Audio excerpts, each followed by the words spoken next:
Assalamu alaikum warahmatullahi wabarakatuh, mpenzi mtazamaji, natumai umzima buheri wa afya. Jina langu ni Haifa Muhammad na karibu katika kipindi kipendacho Upeo wa Asubuhi ndani ya kitengo Ijue Dini Yako. Alhamdulillah, ni siku njema ambayo Allah ameweza kutupatia na naamini uko nyumbani umeweza kuamka vyema na Allah pia amekupa uzima, na ambao labda wapo hospitalini Allah awazidishie afya na awape afya zaidi na zaidi. Na inshallah mpenzi mtazamaji, leo tupo naye si mwingine bali ni Sheikh wetu Sheikh Hussein Patrova ambaye tunazidi kuwa naye na tumekuwa naye akizidi kujulisha mengi kuhusiana na masuala ya dini, tukiangazia haswa katika mada yetu ya leo teule ni undugu na umoja ndani ya Qur'an. Tunataka kuangalia labda undugu na umoja, Qur'ani inasemaje kuhusiana na swala hili? Huenda wengi majumbani wamekata udugu, huenda udugu pia sio udugu wa nyumbani, kuna udugu kwa Muislamu mwenzako, na inshallah tukielekea kwake tutaweza kufahamu mengi na mengi zaidi. Assalamu alaykum warahmatullahi wabarakatuh. Wa alaykum assalam warahmatullahi wabarakatuh. Karibu sana Sheikh. Nashukuru sana. Ni furaha tena kukuona. Hata sisi. Kukupata zaidi, kutuelimisha, alhamdulillah tunafurahika. Inshallah. Naam, bismillahir rahmanir rahim.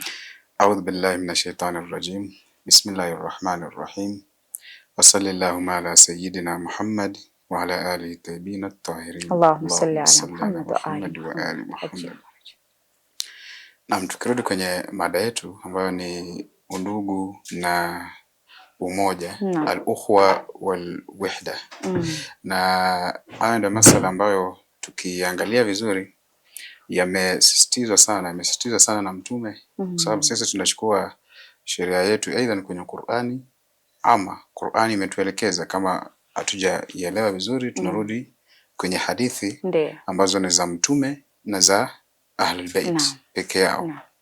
Kwa hivyo tutakuja kuangalia tuone undugu ina maana gani na umoja pia ina maana gani, kwa sababu mara nyingi tunaweza tukakutana na wenzetu, kwa mfano tukapeana jina la undugu, ndugu yangu, wewe ndugu yangu, lakini kuna baadhi ya vitu ambavyo vinaenda chini ya maji ambavyo vinaenda kinyume na ule undugu. Imekuwa sio kwamba ukiangalia vizuri unaona kwamba hapa hamna undugu. Ndio. Wala hamna umoja. Na tutakuja kuona mwisho kwamba sehemu yote ambayo kuna undugu lazima umoja utakuwepo. Au tukiwa na umoja undugu utapata sehemu yake uingie ndani. Kwa hivyo tutakuja kupata nipo tujue kwamba undugu una maana gani, nini maana ya undugu na nini maana ya umoja pia. Undugu ni muunganiko ambao unapatikana kati ya pande mbili. Na huu muunganiko lazima uwe umejengeka katika misingi fulani, kwa sababu kukiwa na undugu lazima kuwe na sababu ya ule undugu. Hatuwezi tukasema kwamba sisi ni mandugu na hakuna sababu. Kwa hivyo hizi sehemu mbili, hizi pande mbili lazima ziwe na sababu ya kuja pamoja. Sababu inaweza kuwa ya kwanza ima ni ya nasabu, ni ya kifamilia. Huyu ni ndugu yangu kwenye familia. Na hapa sababu ya undugu ni nasabu, yani damu yani. Ndio. Kuna aina ya pili ya undugu ambayo ni undugu wa kidini, yani al-ukhuwa fi din. Hii sababu ya undugu ni dini au imani. Na ya tatu ni undugu kwenye as-sadaqa, yani urafiki. Unapata watu wawili wamepatana tu wanakuwa kitu kimoja na wanakuwa kama ndugu. Kitu ambacho kimewaleta pamoja ni ule urafiki. Na ya mwisho kuna undugu kwenye utu, al-ukhuwa fi al-insaniya. Na hapa kitu ambacho kinatuleta pamoja ni utu, yani kwamba mimi ni mwanadamu na mwenzangu pia ni mwanadamu. Sasa sisi sote tunakuwa ni ndugu. Sasa tutakuja sehemu yetu ambayo tunaiangalia sana ni undugu katika dini. Hii ndio sehemu ambayo tunaangalia sana, lakini ni vizuri pia turudi tuone hizi zingine, tuongee kijuu ili tuweze kujua kwamba huu undugu umetokana na wapi. Tukitangulia kwenye undugu kwenye nasab, kwenye damu na kifamilia, tumeona kwamba kile kinachotuleta pamoja ni nasab, ile damu, kwamba huyu ni damu yangu. Sasa hakuna vile tunaweza kuwa kwamba hatuna ile connection kati yetu. Yani hiyo ipo mpaka siku ya Kiyama. Na ndio sababu kuna baadhi ya mafundisho ya kidini ambayo yanatuambia kwamba sio vizuri kukatiza uhusiano kati yako na ndugu yako wa damu. Haifai, ni inakuja mpaka hukumu inatoka kwamba ni haramu. Kwa nini? Haiwezi kakatika. Hapo Mwenyezi Mungu ashaweka ndani kwamba damu yako ni damu yangu. Sasa hakuna haja ya kukatiza undugu. Na inafika mahali tunaambiwa kwamba kwenye dini kwamba haifai kutoongea na ndugu yako kwa mfano. Kutoongea na yeye kwa kiwango kwamba inafika mahali inaonekana kwamba kule kutoongea ni kama mmeachana. Ana tafrika kati ya ndugu. Kwa hivyo undugu wa damu ndio main, kwamba haifai kukosekana ile connection ya alaka kati ya ndugu na ndugu yake wa kidamu. Na ukishasema kwamba huyu ndugu yangu, kuna responsibilities ambazo inafaa uzifanye. Hizo responsibilities zipo na zipo kwenye mafundisho ya akhlaq. Nadhani hatutaingia ndani sana. Tukija kwenye undugu ambao ni undugu kwenye undugu wa urafiki, kwamba watu wakija pamoja wakiwa marafiki wanaonekana kama ni mandugu, kwa sababu kuna kitu ambacho kinawaleta pamoja. Na wakishakuja pamoja hivyo, pia kuna responsibilities, kuna majukumu ambayo inafaa kila mtu afanyie mwenzake katika dini ya Kiislamu, respective whether ni Waislamu au sio Waislamu, watu wa kawaida tu. Kwamba ukiwa na ndugu yako ambaye ni rafiki yako, lazima uwe na responsibilities na mambo ambayo inafaa muhakikishe kwamba mnatekelezana. Na tuna undugu wa tatu ambao unaitwa undugu kwenye utu, insania, al-ukhwa fil insania. Na hii tutakuja kuona miongoni mwa hadithi. Tutasoma hadithi moja ya Imam Ali ambaye alijaribu kugusia huu undugu, kwamba duniani sio kila mtu kwamba kuna kitu ambacho kinatuleta pamoja. Na tukiangalia kwenye sifa ambazo tuko nazo, sio ndugu yako wa damu, sio ndugu yako wa kirafiki, wala sio ndugu yako wa dini. Sasa tunawapata kwamba hawa watu nao tutaweka wapi? Na Imam Ali alisema kama mtu si ndugu yako wa kidini au wa kidamu, lakini kuna ule undugu kuna kile kitu general ambacho kinawaleteni pamoja, na hiyo ndio wanadamu. Kwamba sisi sote kama wanadamu sisi ni ndugu. Kila ambacho mimi nahisi kinaniuma, kwa mfano, kinaweza kikauma mwenzangu ambaye ni mwanadamu, anao utu, anavyo vile vitu ambavyo mimi ninavyo kama mwanadamu. Na Imam Ali alizungumzia kuhusu ili swala la undugu wa kiwanadamu. Alisema kwamba annasu sinfani, kwamba watu wamegawanyika katika vitengo viwili. Imma akhun laka fi din, imma anakuwa ndugu yako kwenye dini, wa imma nadhirun laka fil khalq, wa imma anakuwa ni mnafanana na yeye kwa kimaumbile.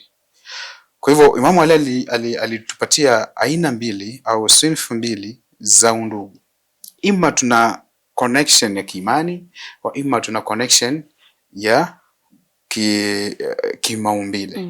Kwamba the moment wewe ni mwanadamu, yeyote ambaye anakuja mbele yake kama hana hivi vipengele vya juu ambavyo tumesema, basi anakuwa ni ndugu yako. Kuna some responsibilities ambazo inafaa ufanye kwake, na kuna some of the things ambazo haifai ufanye kwake. Na hii ilionekana hadi kwa Imam Ali pia na maimams wetu na pia Mtume, kwamba ikifika mahali undugu haupo, ina maana kwamba tunaweza tukaanza hata vita. Kweli. Na tulikuja tukiangalia kwenye historia ya Kiislamu, historia ya Mtume na historia ya maimams, kwamba pale ambapo undugu uliisha, undugu wa kidini uliisha kwa mfano, au undugu wa kiurafiki uliisha na vita vianze, bado kwenye hiyo hali maimamu walikuwa wanaona kwamba hawa watu wana rights, wana responsibilities kwetu, inafaa tuwafanyie pia. Sio kwamba kama ni vita tunapigana tu na tunafyeka kila kitu kwa sehemu nyingine. Tulikuwa tunaona kwa mfano vita vingine wanaruhusu hadi wanakunywa maji, wanaacha kupigana, maadui wanakuja wanakunywa maji, alafu tena wanaendelea na kupigana. Hii ni kwa ajili ya utu. Hiyo si kwamba ni mandugu kwenye dini, hata kama some of them walikuwa kwenye dini moja, lakini kiwasilia kwamba hapo kwenye mrengo mmoja. Kwa hivyo inafika mahali kwamba hamna undugu wa kidamu, hamna undugu wa kirafiki, wala hamna undugu wa kiimani au kidini. Tunabakia na tunakuwa na undugu wa kiutu. Yaani mimi ni mwanadamu na mwenzangu pia ni mwanadamu. Inafaa tuonane katika hayo mazingira kwamba tusivuke mpaka. Kwa hivyo malengo yetu ni kuangalia kwenye undugu wa kidini, sababu kitu ambacho kinatuleta pamoja ni imani, na hakuna undugu ambao unakuwa umekita mizizi kama undugu wa kidini, kwa sababu vitu vikijengwa kwa imani vinakuwa vina uzito sana kuliko vikijengwa kwa sababu zingine. Na tunakuja kuona sio kwamba inafaa hivyo, tunakuja kuona kwamba sana undugu wa kidamu, kwa mfano tunapata mandugu na wanagombana, wanakuwa hawaelewani, lakini mandugu wa kidamu. Lakini tukija kwenye undugu wa kiimani, kwamba imani ambayo mwenzangu yako nayo hamna damu, lakini imani ambayo yuko naye ndio the same imani ambayo mimi niko nayo. Sasa utapata kwamba vitu vingi mnaendana, mambo mengi ambayo ya kimaisha mnaendana, mnafanya kwa umoja. Sasa huu undugu ukiwepo, hakuwezi kukapatikana na tafrika kwa rahisi. Na kuna hadithi ambayo ilikuwa inazungumziwa katika haya masala ya kiundugu. Kwa mfano kuna hadithi ambayo tunaijua sana. Kuna hadithi ambayo inasema innamal mu'minuna ukhwa, kwamba waumini ni mandugu.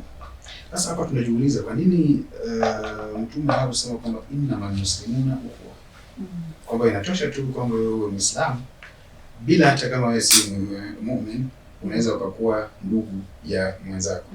Hapa tutakuja kuona kuzungumzia kwenye masala ya muumini na sifa za muumini, kwamba sio kuna imani na kuna Uislamu. Uislamu ni hali ya kuthibitisha kwamba wewe umeingia kwenye itikadi ya Kiislamu. Kuthibitisha kwa maneno, hata kama roho yako haipo. Kuna kwa mfano mimi nimesema shahada, au mtu amesema shahada kwamba yeye ni Muislamu. Huyu ataitwa Muislamu. Lakini ataitwa muumini wakati gani? Wakati hiyo shahada itareflect kwenye maisha yake. Na kureflect kwenye maisha, mwanzo inaanza na kutamka kwa mfano shahada, kisha kuhakikisha kwamba yale ambayo ametamka ndio yale ambayo anamaanisha kwenye moyo wake, kisha yale ambayo yapo kwenye moyo yaonekane kwenye vitendo vyake. Kwa hivyo kuna steps tatu: kutamshi, matamshi na moyo, kisha kwenye vitendo. Kwa hivyo hiyo ndio tofauti kati ya muumini na Muislamu. Muislamu kunaweza kupatikana na tofauti. Unaweza tukasema kwamba hawa ni Waislamu tu, lakini hakuna ile rabi, hakuna ule muunganiko ambao unawaleta hao pamoja, ambao umeshika una mizizi ya kiasilia. Lakini kila muumini, ukipata muumini yeyote ambaye imani yake aliyoitamka inadhihirika au inakuwa reflected kwenye moyo wake na pia kwenye vitendo vyake, ukipata mtu kama huyo, ni kwamba hawawezi wakawa na tafaraka, hawawezi wakawa na kutoelewana kwa rahisi, hata kama mwishowe kwamba the process ya kufikia natija itakuwa tofauti. Kwa mfano mimi nimechukua process nyingine, mwenzangu amechukua process nyingine. Kutapatikana ile kufahamu kwamba kila mtu ana vile anafikiria, lakini misingi yetu bado inabaki ni ile mimoja. Kuna hadithi pia kutoka kwa Mtume ambayo inasema kwamba mathalul mu'minina fi tawadihim wa tarahumihim wa ta'atifihim kamathali jasadin wahid, kamathali aljasad, kwamba waumini ni kama mwili mmoja kwenye kuonana huruma, kwenye kuoneana passion au kuwa na upendo au vitu kama hivyo. Yani jinsi unavyo, kwa mfano kwa wale ambao wameumwa na jino kidogo wanaelewa kwamba jino likianza kuuma every part ya mwili wako itauma kabisa, hadi kwenye vidole. Sasa hivyo ndio muumini inafaa wewe, kwamba ukiwa muumini ukiumia wewe au mwenzako akiumia, wewe pia unaumia. Mwenzako akipata shida, wewe pia unapata shida. Sio kwamba kwa mfano mwenzako anaumia au anapata shida na mwingine anafurahi. Hapa hakuna undugu, hata kama kuna sifa za Uislamu. Kwa hivyo mathalul mu'minin fi tarahumihim wa ta'atifihim wa tawadihim, vitu vyote ambavyo vinahusiana na maisha yetu, tunakuwa kitu kimoja kama mwili mmoja. Kiwango the first part ikiumia, part nyingine pia inaumia hivyo hivyo. Na pia kuna hadithi ambayo imetoka kwa Abi Abdullah ambayo inazungumza, la wallahi la yakunu mu'minan abadan hatta yakuna li akhihi mithlu aljasad, kwamba mtu haizi Imam Hussein, nadhani Imam Jafar Sadiq an Abi Abdullah anasema kwamba mtu haizi akaitwa mu'min mpaka akuwe yeye na ndugu yake ni kama mwili mmoja. Yani ndugu yake akiumia, tunasema ndugu katika imani, akiumia wewe pia unaumia.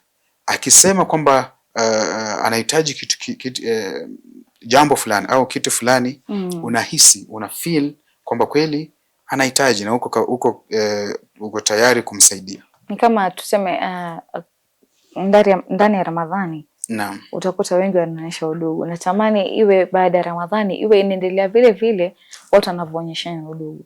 Kwa sababu utakuta Ramadhani utakuta kuna mtu halali njaa. Kwa sababu gani? Wewe umemfikiria yule ndugu yako atakula nini iftari? Ile iftari atakula nini? Labda hajapata chakula yeye. Hajafanikiwa, labda hana kile kipato cha kununua chakula. Watoto wa nyumbani labda wamelala njaa. Utakuta wengi wanatoa donations. Mtu ashatoa donations, le sadaka tofauti tofauti. Unakuta ule Muislamu anapata nini? Anapata chakula, anapata riziki. So unakuta ndio mimi nimekula na yule mwenzangu pia naye amekula. Kuna undugu sana katika mwezi wa Ramadhani. Sana. Na tukiangalia kwa mfano sababu ambazo zilifanya tuwekee mwezi wa Ramadhani kama mwezi wa kufunga, mwezi ambao una rehema nyingi, una kila kitu kizuri cha Mwenyezi Mungu amekiachilia na vitu vibaya vyote amevifunga. Ni kwamba tuweze kuwa na takwa, kuweza kupata ile hali ya mwili, tukija kuona maana atakuwa baadaye, lakini tuwe na hali ya nafsi ambayo tunafuatilia matendo yetu kila siku, na si tu kwamba mwezi wa Ramadhani peke yake, kwenye miezi mingine pia tuige ile nini ambayo ipo kwenye mwezi wa Ramadhani, tuipeleke kwenye miezi mingine. Na anakuambia hakuna kitu kizuri kama kuwa mtu mwenye kutoa. Ni kweli. Na ndio utakuta wengi wanasema, wasiku nilikuwa nasikiza mawaidha ya Sheikh Haidarus, akasema kwamba hii Ramadhani inafaa ikufunze kutoa. Usiwe mwenye hasara, kwa sababu amehasirika sana ule mwenye hajatoa hata kitu chochote ndani ya mwezi wa Ramadhani. Hujamsaidia mtu hata ile tende tu afungulie muadhini, inatosha. Unahesabika umetoa kitu.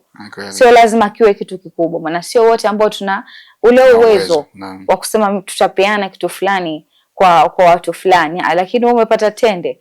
Muislamu mwenzako mwananjia muda wa kufungua ndo hii, kaka shika nenda kafungua. Ni kweli. Yaani kile ambacho unafungua na kisha pia mwenzako anafungua. Sababu hujui anapitia yapi. Na kwenye kutoa, umetaja kitu kwamba ndani ya mwezi wa Ramadhani tunajifunza kutoa. Kwenye kutoa imaanishi tu kwamba unatoa vitu vya physical peke yake. Unatoa kile ambacho unaweza. Hata kutoa neno zuri kwa mwenzako, hiyo pia ni sadaka pia. Kweli. Au kumsaidia mwenzako na fikra, kwa mfano, ni sadaka pia. Kumfurahisha mwenzako. Yaani umeona mwenzako amenuna, unakuwa tu mtu mwenye ukiingia tu watu wanatabasamu. Sasa unakuta kuna ile furaha umewapa watu. Umeingia mahali labda watu washazoea, wakiona tu sura yako tabasamu zinakuja nyusoni mwao. Sasa inakuwa ni sadaka pia miongoni mwao. Ni kweli. Na hakuna kitu kizuri kama kujalia roho au nafsi ya mwenzako kuwa na ile raha. Ndiyo. Kutabasamu. Naam.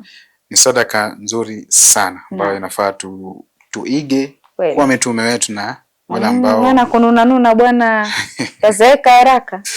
Ni kweli. Naam. Kwa hivyo undugu ni kwamba kiungo kimoja kikiumia, kiungo kingine pia kinaumia. Kiungo kimoja kikipata raha, kingine pia kinapata raha. Huo ndio undugu. Lakini tutakuja kuona baadaye sababu ya kutokuwa na undugu. Tunaona kwamba mara nyingi inafanyika kinyume. Kwa mara nyingi kwa mfano mimi nikifika kiwango fulani cha juu, mwenzangu ananionea kero. Anakuonea wivu. Anaona wivu. Je, kuna uwezekano kwamba sisi sote tunaweza kuwa kwenye imani moja? Kwamba tunaamini kwa Mwenyezi Mungu, tupo kwenye imani chini ya dini ya Kiislamu. Lakini tatizo linakuja kwamba kwa nini inatokea mambo kama haya? Inshallah nadhani tutakuja kuangazia katika awamu ya pili inshallah Sheikh, kuweza kufahamu zaidi kuhusiana na hili swala la undugu. Shukran sana. Inshallah. Kurudi kwako mpenzi mtazamaji, natumai katika awamu ya kwanza tukiwa naye Sheikh Hussein Patrova ndani ya studio zetu za Mahdi TV, naamini unazidi kuelewa na unazidi pia kuweza kuifahamu zaidi swala zima la undugu katika Uislamu. Tunataka kufafanulia zaidi ili uweze kufahamu ya kwamba udugu unafaa. Udugu sio tu wa familia, bali katika Uislamu pia kuna ndugu yako, kuna ndugu katika utu. Na hao ni watu ambao tunaishi na wao. Wewe usipoishi na mtu vizuri, usitegemee kama mtu atakukaribisha katika maisha yako. Wengi tunavunja udugu wetu nyumbani kwa sababu ya kukosana. Wengi katika Uislamu tuko katika Uislamu lakini hatuna ule undugu ambao Mtume wa Mwenyezi Mungu alikuwa nao. Inshallah mpenzi mtazamaji, acha tuchukue tama la maji, tutakaporudi tutaweza kuendelea zaidi. Assalamu alaikum warahmatullahi wabarakatuh. Mpenzi mtazamaji, karibu tena katika awamu ya pili ya kipindi kipendacho Pewa Asubuhi ndani ya kitengo Ijue Dini Yako. Tukiwa naye ndani ya studio zetu si mwingine ni Sheikh Hussein Patrova ambaye anazidi kujuza mengi kuhusiana na swala zima la mada yetu teule ya leo, ikiwa ni undugu na umoja ndani ya Qur'an. Na tumeweza kuelezea tofauti kadha wa kadha kuhusiana na undugu. Tumeweza kufahamu kuna ndugu yako katika nasaba ama tuseme ukoo, kuna ndugu yako katika Uislamu, kuna ndugu yako katika utu, na pia nadhani kuna moja nimeweza kuisahau, lakini inshallah tukirudi kwa Sheikh, naam, tukirudi kwa Sheikh ataweza kutujuza mengi na mengi zaidi, ila wewe hapo ili uzidi kuwa nasi. Karibu sana Sheikh. Nashukuru sana. Naam, karibu tena. A'udhu billahi minash shaitanir rajim. Bismillahir rahim. Naam, tulikuwa ongea kwamba kuna sometimes kwamba tunapata sisi sote tupo chini ya mwavuli mmoja wa dini na tuna imani moja ya kiundugu, lakini unapata hatuna umoja, kwa sababu ni vizuri sana kuwa umoja, sababu mantiki ya Qur'ani au ya Mtume ni kwamba tuwe kitu kimoja, tuwe umma mmoja. Kuntum umma, kuna aya kwa Qur'ani inasema kwamba mlikuwa umma mmoja, na umma ukiwa mmoja vitu vingine vyote vitaenda, mambo mengine yote ambayo yanakuwa mazito, unaona yanaendelea. Maana mkiwa umma mmoja inakuwa ngumu pia adui kuwaingilia, hawezi akaingia, kwa sababu mmeshikana. Ni mnajua kabisa tuko umbrella moja, sisi hatuwezi angushana no matter what happens. Maana tukatai kwamba ihtilafu ziko, maana utakuta kila mtu kwa madhhabi ya kwake, lakini umoja wetu unakuja pale sisi tunatamka shahada, unakuja pale tunakubali mtume ni mmoja, Qur'an ni ile ile, tunaamini malaika, utakuta tuko katika kitengo kimoja.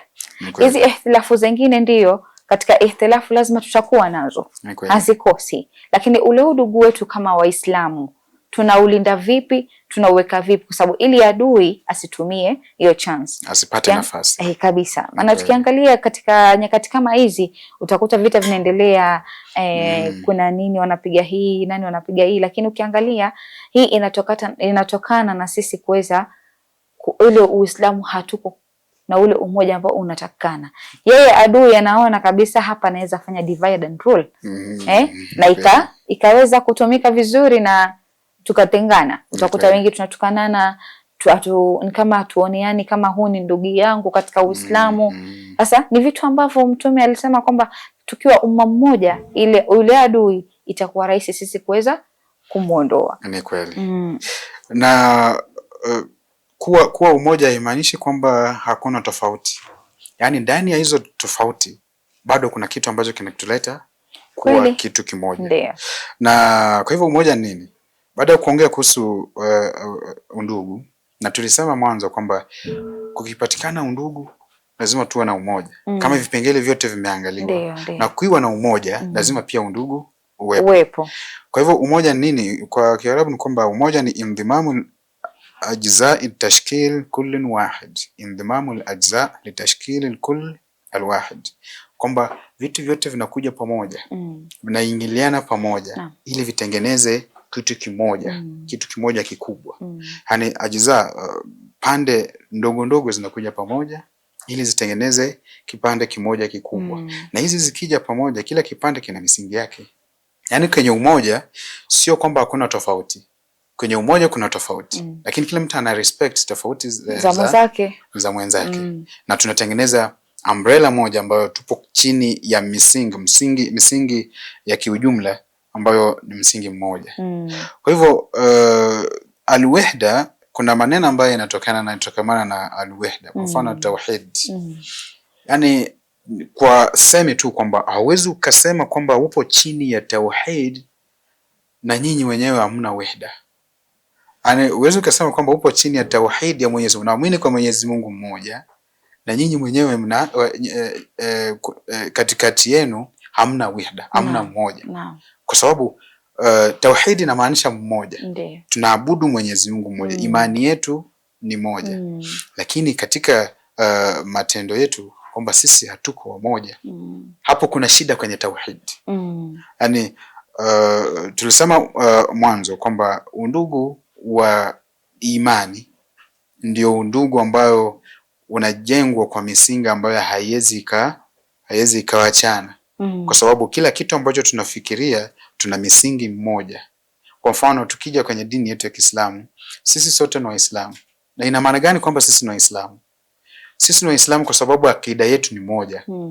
Ukishaamini kwamba Mwenyezi Mungu ni mmoja, unaamini kwa mitume, unaamini kwa maimams, unaamini kwa siku ya Kiyama, na unaamini kwa uadilifu wa Mwenyezi Mungu, ina maana kwamba wewe na mwenzako ambao mnaamini hivyo, nyinyi ni kitu kimoja. Mmekuja pamoja kwa ajili ya misingi ya kidini. Lakini haimaanishi kwamba katika imani yetu kutakuwa na tofauti kwenye kueleza imani yetu. Kwa mfano mimi naamini kwa Mwenyezi Mungu, lakini maelezo yangu kwenye kipengele fulani naeleza tofauti na mwenzangu. Haimaanishi kwamba hii haitakuwepo. Kutakuwa na tafrika, lakini hii tafrika haitakuwa sababu ya sisi kutengana.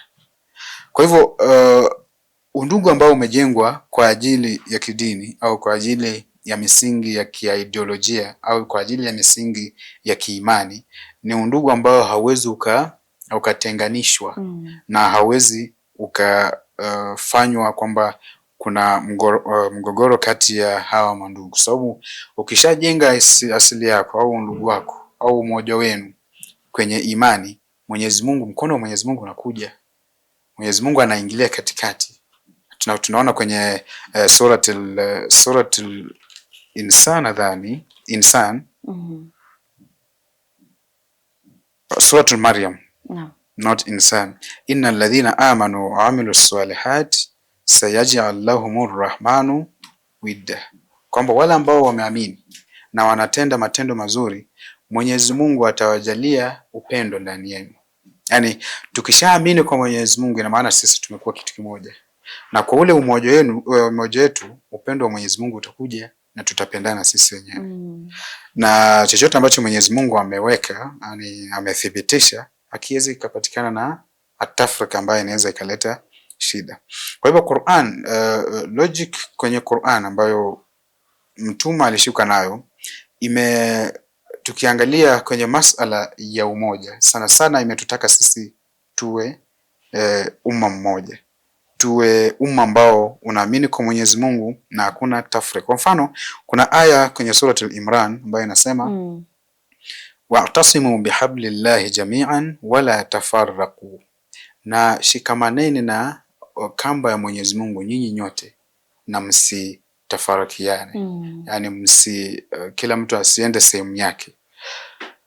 Pia kuna aya nyingine inasema kwenye hiyo sura Al-Imran, wala takunu kalladhina tafarraqu wakhtalafu, msiwe kama wale ambao wametafarikiana na wakakhtalifiana.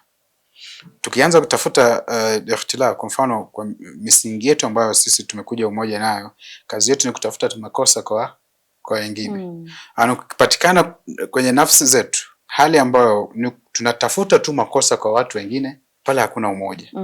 Umoja utakuwa haupo. Na hapo ndo kutapatikana ikhtilaf. Kwa sababu wewe ukitafuta makosa kwamba unatafuta kitu ambacho wewe hauamini kwacho, na huyu atafute ninioni chake, hamtaelewana siku zote. Ni kweli. Na hicho ndio kitu ambacho kinaendelea sasa hivi katika dini. Ikhtilafu zilizokuwako mimi nikiziona nitazisema. Wewe ikhtilafu zangu ukisema hivi, huenda mimi sifuatilii sana upande wako. Lakini ninapohisi kwamba mimi labda tuseme tukiangalia upande wetu na ndugu zetu wa Kisuni pia tuna ikhtilafu. Sehemu nyingi sana tuna ikhtilafiana. Lakini kuna sehemu pia nyingi sana tunazokubaliana. Sasa ukiangalia yeye aje aseme hivi kuhusiana na upande wa Ahlul Bait, mimi nami nitaenda kutafuta upande wa kwake, niangalie na mimi ni kukosoe na upande wako. Bimaana ni kwamba kila mtu usitake niamini unachoamini wewe. Ni kweli. Na mimi sitaki uamini ninachoamini, siwezi kulazimishia.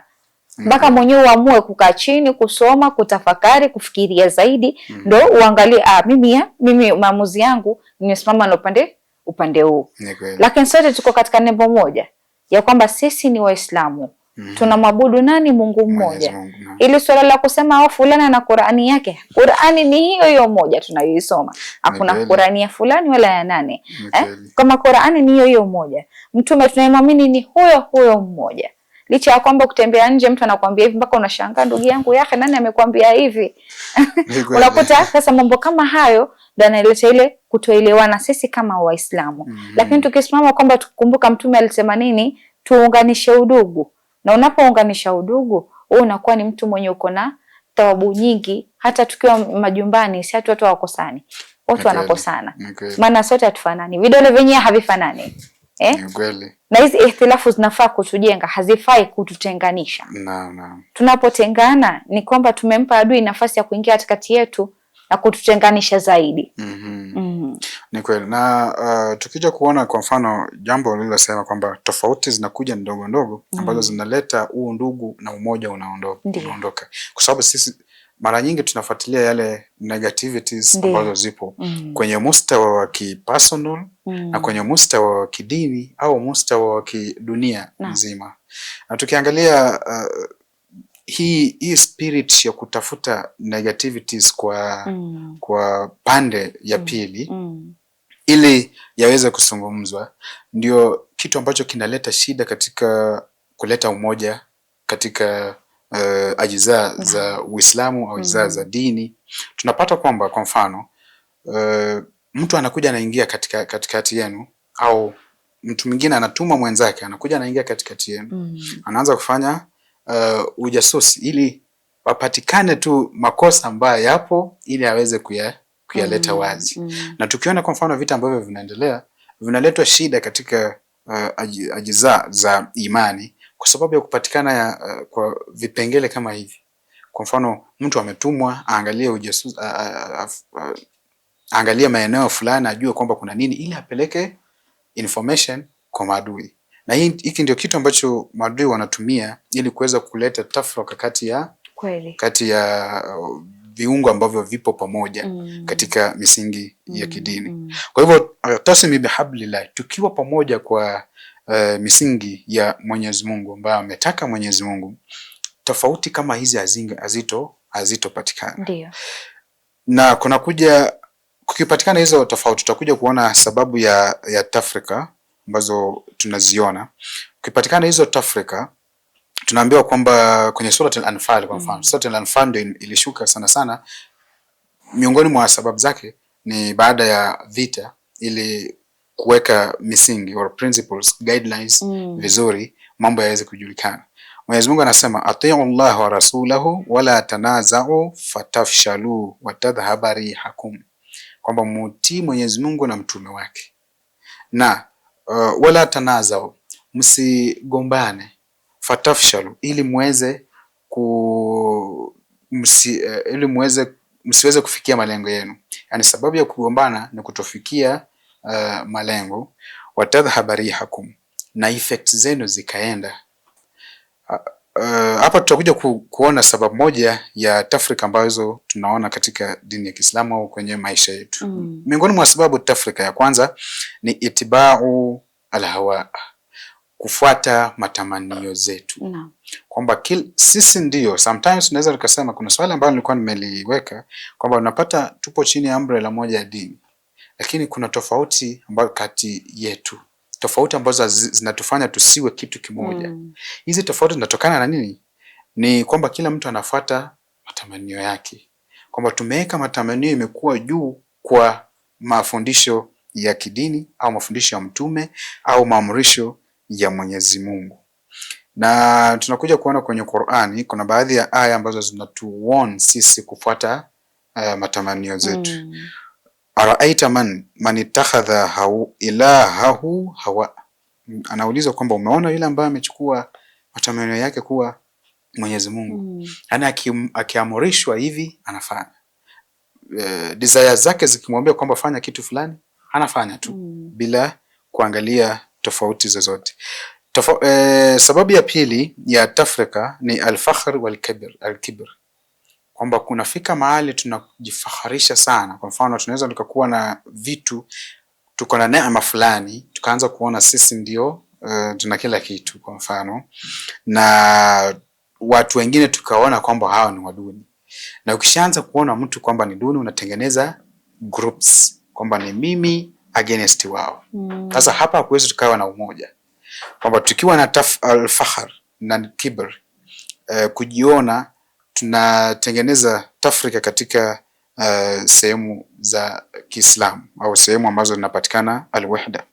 Na ingine ni al-jahl. Hapa kuna, tukizungumza katika somo la kifalsafa, kuna aina tofauti ya al-jahl.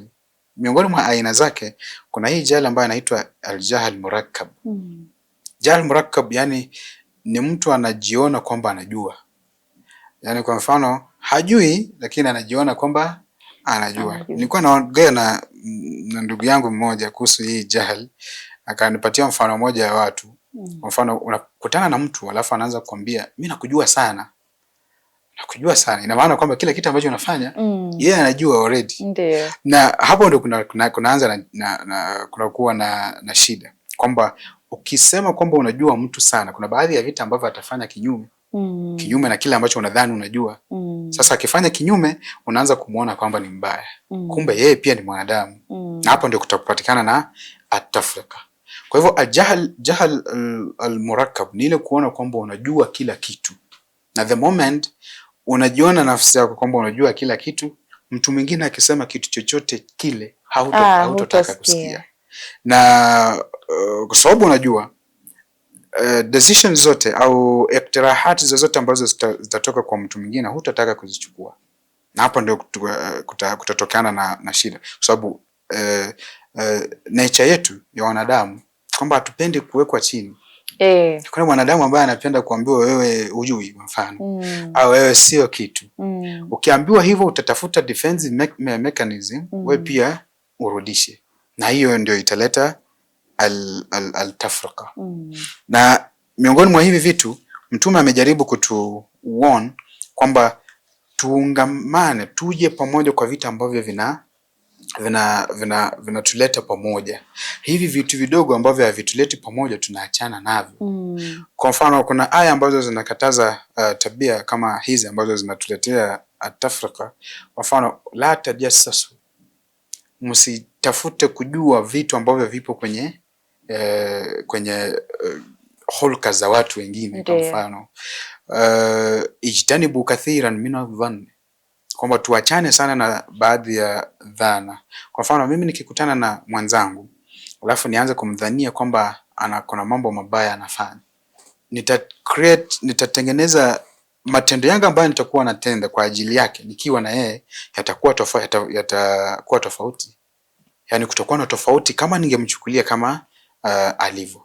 Kwa hivyo miongoni mwa tafrika, miongoni mwa sababu za tafrika ni kwamba kuwa hatujui kile ambacho kipo sehemu nyingine, lakini tunajifanya kwamba tunajua kwa kiwango kwamba hatutaki kusikia maneno mengine au directions zingine za kutoka kwa mtu mwingine yeyote.